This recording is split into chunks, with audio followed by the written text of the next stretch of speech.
This is TechSNAP, episode 394.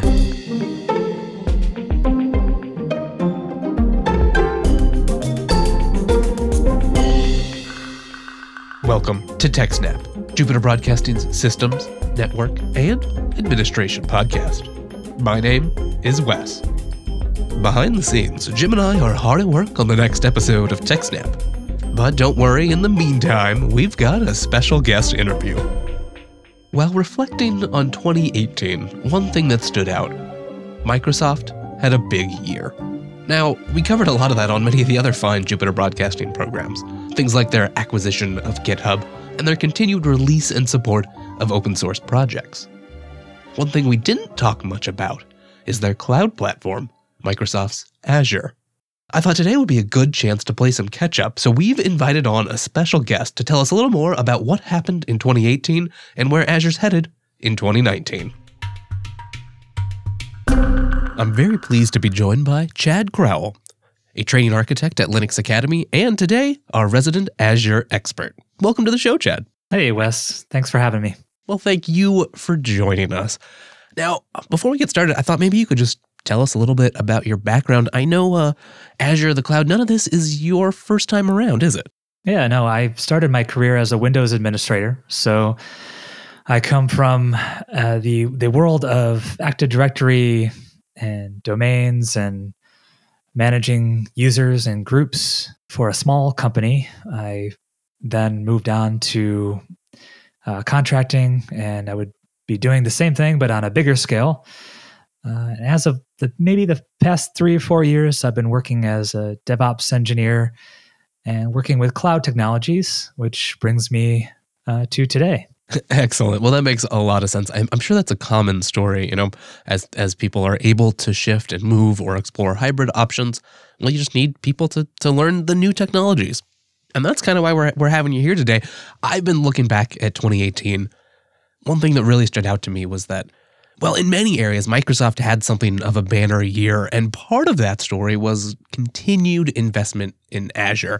And whether that's a whole bunch of new product releases, some refinements of their availability story, or just the story of Linux continuing and to grow and now sort of dominating the deployed VMs out there, it's been something I think that we need to follow, and 2019 is going to be a bigger year. So that's why we're very glad to have you on today. And I'm kind of curious, looking back on 2018, what do you think stood out about Azure's progress? Yeah, I mean, there certainly is a lot of investment in Azure. There's been a lot of updates related to the Azure portal, Azure capabilities, the services, and items that are offered by Azure and Microsoft in general, really. The cloud is Linux. And that's one thing that is going to remain the same. And we've seen this, and you alluded to it earlier. Microsoft is starting to embrace Linux and become more open source.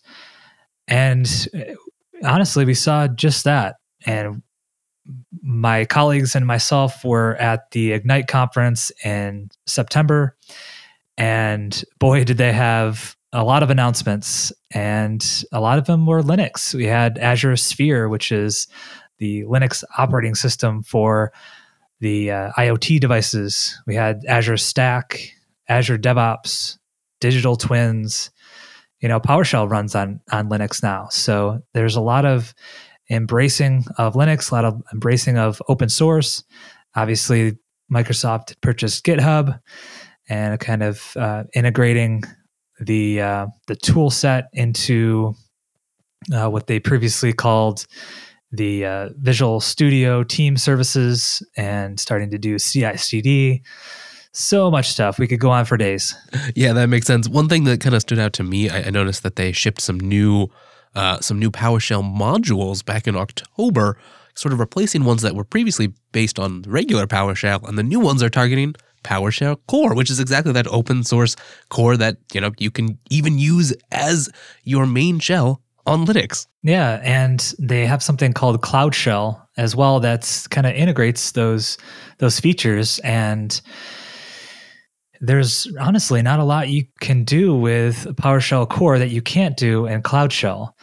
which is pretty amazing, being that Cloud Shell is a browser based instance of PowerShell that runs as a container actually. And you can use that in combination with the Azure CLI, or just use PowerShell. And they've kind of reformatted the structure of commands in PowerShell. So a lot has changed in that front. I think it lends itself to the development and changes into the Azure infrastructure as they start using more and more, IoT devices and devices that are connected to the internet. So it makes sense. Okay, so let me get this straight. They'll spin up a container on their platform with a shell in it, display it to you over the web. And again, this is not Microsoft Evolve. This is not a weird, janky ActiveX control. This is, standard HTML5 features. And then you just have all the access to the whole CLI, whatever tools you need to further work on your infrastructure. Is that right? Exactly. Yeah. All in a web browser.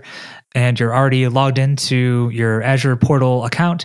You can manage your existing infrastructure in Azure, or even your on-premise infrastructure. So it comes in handy, and it's also available for both the desktop and on your mobile devices. So that's convenient as well. Okay, so it sounds like, and I'll be honest here, I definitely have a bit of a Linux bias. Sure, I started off doing Windows administration, but I've since moved, and my home turf is now Linux and Unix-like operating systems. But I'll always have that soft spot, that memory of using Windows tools, and a lot of those tools work really well. And it sounds like you've already answered the question I was going to ask you, which is, if I'm a Linux user, if I don't have a single Windows machine either on my domain, at my employer, or just for my home personal projects or small business use case, is Azure still a good fit for me? Yeah, like I said before, the cloud is Linux. Linux is so popular, and Microsoft is starting to embrace Linux more and more every day because it operates best as far as communicating in a cloud-like atmosphere, if you will. It's better for security reasons. It's better for the open source aspects of it. And it's going to only increase in popularity and use from Microsoft. So it's available in Azure just as much as any other cloud platform, if not more, being that Microsoft is starting to embrace and kind of nudge you in that direction.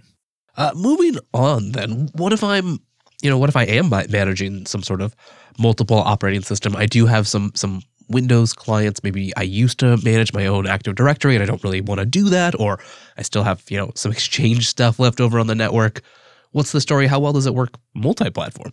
It really comes down to the authentication between those two platforms. And a little bit of what I talk about in my course is Azure Active Directory, and this kind of seamless operation from your on-premise Active Directory environment to Azure Cloud, and allowing those to interact simultaneously, whether they're brand new systems or maybe some of those legacy platforms as well. So they are definitely taking into account some of those previous customers. As you can imagine, if you've been a Windows customer for a few decades, you've started to accumulate some of those. Maybe you have some of those Windows 2003 servers still rolling around. Hopefully not, but the Azure Active Directory makes it much easier to manage those legacy systems as well. That sounds pretty nice. That's if I can make some REST calls instead of having to manage on-premises infrastructure and still get some of the same features. I think in 2019, now that it's 2019, I think that's what I would prefer. Yeah, that's what it comes down to. I mean, that's essentially what the Azure portal is. It's a bunch of API calls, and because of it, you're able to use the Azure portal the same as you would use PowerShell or the Azure CLI or the API interface as it's at its bare bones. So finding that common interface, obviously the Active Directory and the authentication part of it is kind of a bonus, but it's really making it easier for people to access the kind of cloud infrastructure, being that it is kind of a pay-as-you-go service, easy to get started and up and running, and makes it really intriguing for a lot of small businesses as well as large enterprises. Yeah, that was kind of going to be my next question. That's changing now, but for a long time, AWS was just sort of the default, right? There was probably already your CTO already went out to lunch with someone from them. That's the direction the company's going by default. If you're a concerned engineer somewhere in the lower decks, besides some of that Active Directory stuff we just talked about, what else about Azure makes it, a better pitch, better deals, different takes on services, or just smooth integrations between all those things? Yeah, AWS is certainly the 8,000-pound gorilla in the room, and it's hard to be in the shadows as Azure is with building infrastructure in the cloud and moving one services to the cloud. However, Microsoft and Azure have really capitalized on a couple of things. The first thing is the security aspects of storing your data in Azure versus AWS. They've really taken an importance through working with government contracts and working to consolidate some of the regions into government-only regions. And then they've also kind of perfected this hybrid model. The fact that you could have your infrastructure in the cloud, but you could also have your infrastructure on premise inside of your building, or you could have your infrastructure on a shipping container in the middle of the ocean, or you could be in the middle of a windmill farm and you could be managing your data from there. So they've really capitalized on those two things and really nudged the market in their direction, along with a lot of the changes and services that they're adding up until this day. I think 2018 proves as a good launching point to help them catch up with AWS. One thing we covered on TechSNAP was their interesting exploration of that underwater data center. Now, I don't know if that is really going to be in production anytime soon, but you can tell that there's a lot of innovation happening behind the scenes. Yeah, definitely. With Azure Stack, they introduced Azure Stack, and what was one of the big announcements at Ignite this past year. And they talked about having all the tools that are within your existing Azure deployment and all of the services that are available and such, but taking it offline and having it be kind of managing your infrastructure with Azure tools, but offline, not connected to the internet. Like I said, in the middle of the ocean on a shipping container, or in the middle of a field and in wherever, in the middle of nowhere. You could really take this wherever you want, and that's kind of one of the things that they're capitalizing on. Right, you get the same APIs to target. It's just like working with an Azure stack in the cloud, like you normally would, but you don't have to rely on that. They'll get it all set up for you. I assume you work sort of behind the scenes with Microsoft, and they'll help you target whatever your actual application is, and go set everything up and set the stack up. Right. Yeah, this is funny. At Ignite this year, they had this huge kind of like monster truck that they were demoing for this Azure Stack demonstration. And they had this monster truck, they had a video of this monster truck going out into the desert or wherever. And they had this, dramatic scene where they zoomed in on the guy on a laptop. They open up the back of the monster truck, and there's a whole kind of data center in the back of this truck.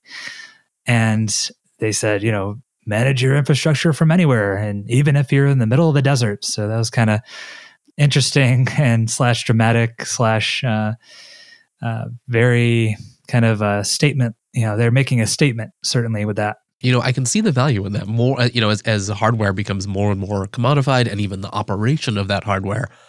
If you're already buying into the cloud proposition, why not let them use their expertise to manage other hardware for you? Right. Another release in 2018 that caught my eye while we're talking about their hybrid strategy was Azure File Sync. Could you tell us more about it? Yeah, so basically Azure File Sync, which I cover in my course that was just launched, allows you to have a cached copy on your local hard disk. And it could be useful if your internet connection is poor, if you have a number of frequently accessed files. Yeah, it seems like another approach by Microsoft to help sell the hybrid story so that you don't have to choose between, still having that file server that runs locally. Maybe you have latency guarantees. Maybe you have clients that really just need that data to be close to home or it's a particularly large data set. But you also don't necessarily want to have to manage complicated outside access from vendors or other VPN type environments. So with File Sync, you could replicate the stuff on your on-premise server up to an Azure file share and then also access it that way. Is that right? Yeah, it definitely makes sense for people that have poor connections, thinking of people in remote areas, parts of the country that don't have, a fiber backbone or don't have the connection speeds that you'll see some countries or some locations have. So it's really useful to use the file sync agent and file sync groups. Use those in correspondence with anything that you might want to store locally, you want to have immediate access to. It's really a good tool for those types of situations. All right. I just have to ask this because it's sort of one of the elephants in the room here. And, well, the last part of 2018, there were a couple of somewhat high-profile outages over in Azure. And I just wanted to pick your brain about what you thought. Did that really matter? Is this just maturing and growing pains, or is it a sign that there are some troubles with the architecture underneath? Well, I can speak from a valid, kind of third-party perspective here, and I don't work for Microsoft, so I don't have to, say some kind of PR speech. Right. But, honestly, I think it's a little bit of both. I think they're going through some growing pains, having been through all of these changes throughout the year, adding regions on a monthly basis. And a lot of times when you do that, you're not really accustomed to some of the issues that might occur. You haven't gone through that. You haven't experienced that before. So I think it's growing pains in that respect. But also, like I said, they're trying to catch up with AWS. They're kind of in the shadows of AWS. They're pushing the gas pedal pretty hard. They're trying to catch up, and as a result, I think it costs them. That's understandable. They are playing a bit of the underdog role, and you have to use that old Facebook expression, move fast and break things sometimes. Now, of course, you never want to break things, but moving fast, that just happens sometimes. Yeah, and the more recent outages, in particular the one that was closest to me in San Antonio, Texas, it just was a one person having to decide between one or the other. And really, it should never come down to that when you're talking about the, platform as large as it is and as large as Microsoft is. I mean, if you have to be ready for any and all kind of situations environmentally. It was unique, however. I did get to kind of feature it in my course because it happened around that same time. So it allowed me to demonstrate some of the alerts that you can set up when you have a regional outage, some of the services that you can utilize to help you prevent, along with, keeping your infrastructure redundant, but also, some of the proactive stuff that you can do to help alleviate some of those, regional outages that may come about in the future. That is a great point. While the cloud might free you from having to worry about physical hardware or possibly even some of the OS level concerns, well, there's still operations and management that has to be done. You still need monitoring. You still need to understand and watch your services and monitor for their health and make sure they're doing okay. One place, and you just mentioned it, one place that people might be able to use if they want to learn more how to do that specifically on Azure is the course that you've worked so hard in 2018 to create and launches now in 2019 on January 15th, is Azure Infrastructure and Deployment. And of course, if people want to find out more, they can go over to Linux Academy. We'll have links and everything in the show notes. But maybe you could tell us a little bit more if I take this course, and actually I already kind of have. We get some behind the scenes access here at the TechSNAP program, you see. But what would I learn? Yeah, so along with all of those changes we just discussed, Azure and Microsoft have also kind of reformatted their certification structure. So in September, when we were at Ignite and they made the ton of announcements that they made, they also told us about this restructuring of the certification program. Oh no, that sounds like a big change. Yeah, it was kind of a rip and replace, if you will. So they got rid of all of the existing exams. They said they'll be, inactive by the end of the year. And they put in place a whole new kind of role-based certification program, which kind of models AWS. I don't want to draw too many similarities, but it's more based on the role that you would have in the industry or in the job that you have. Okay, so if I'm a Windows Active Directory manager versus a DevOps engineer, those would be different roles and would have different certifications. Is that right? Right. So you have this Microsoft Azure Infrastructure and Deployment course that I just released on Linux Academy, which goes along with the overall role, which is the Microsoft Certified Azure Administrator certification program, which has both the AZ-100 and the AZ-101, which in combination allows you to achieve that kind of role-based certification. That makes sense. And your course has basically all the information. So if I need to learn about how to do hybrid cloud, maybe I need to set up some sort of VPN between my on-premise data center and my new Azure infrastructure, or if I just need to learn some of the fundamentals, right? Like maybe I've come from the AWS land and I need to know and understand, how do I do blob storage? How do I do file shares? How do I change access permissions and actually secure my network? You've got that covered? Exactly. Yeah, you're selling it quite well. I appreciate that. This is kind of the part 1 of 2 that will help you achieve the Certified Azure Administrator certification. And so this is an introduction into Azure. A lot of people will be approaching this exam first if they're just getting introduced to Azure.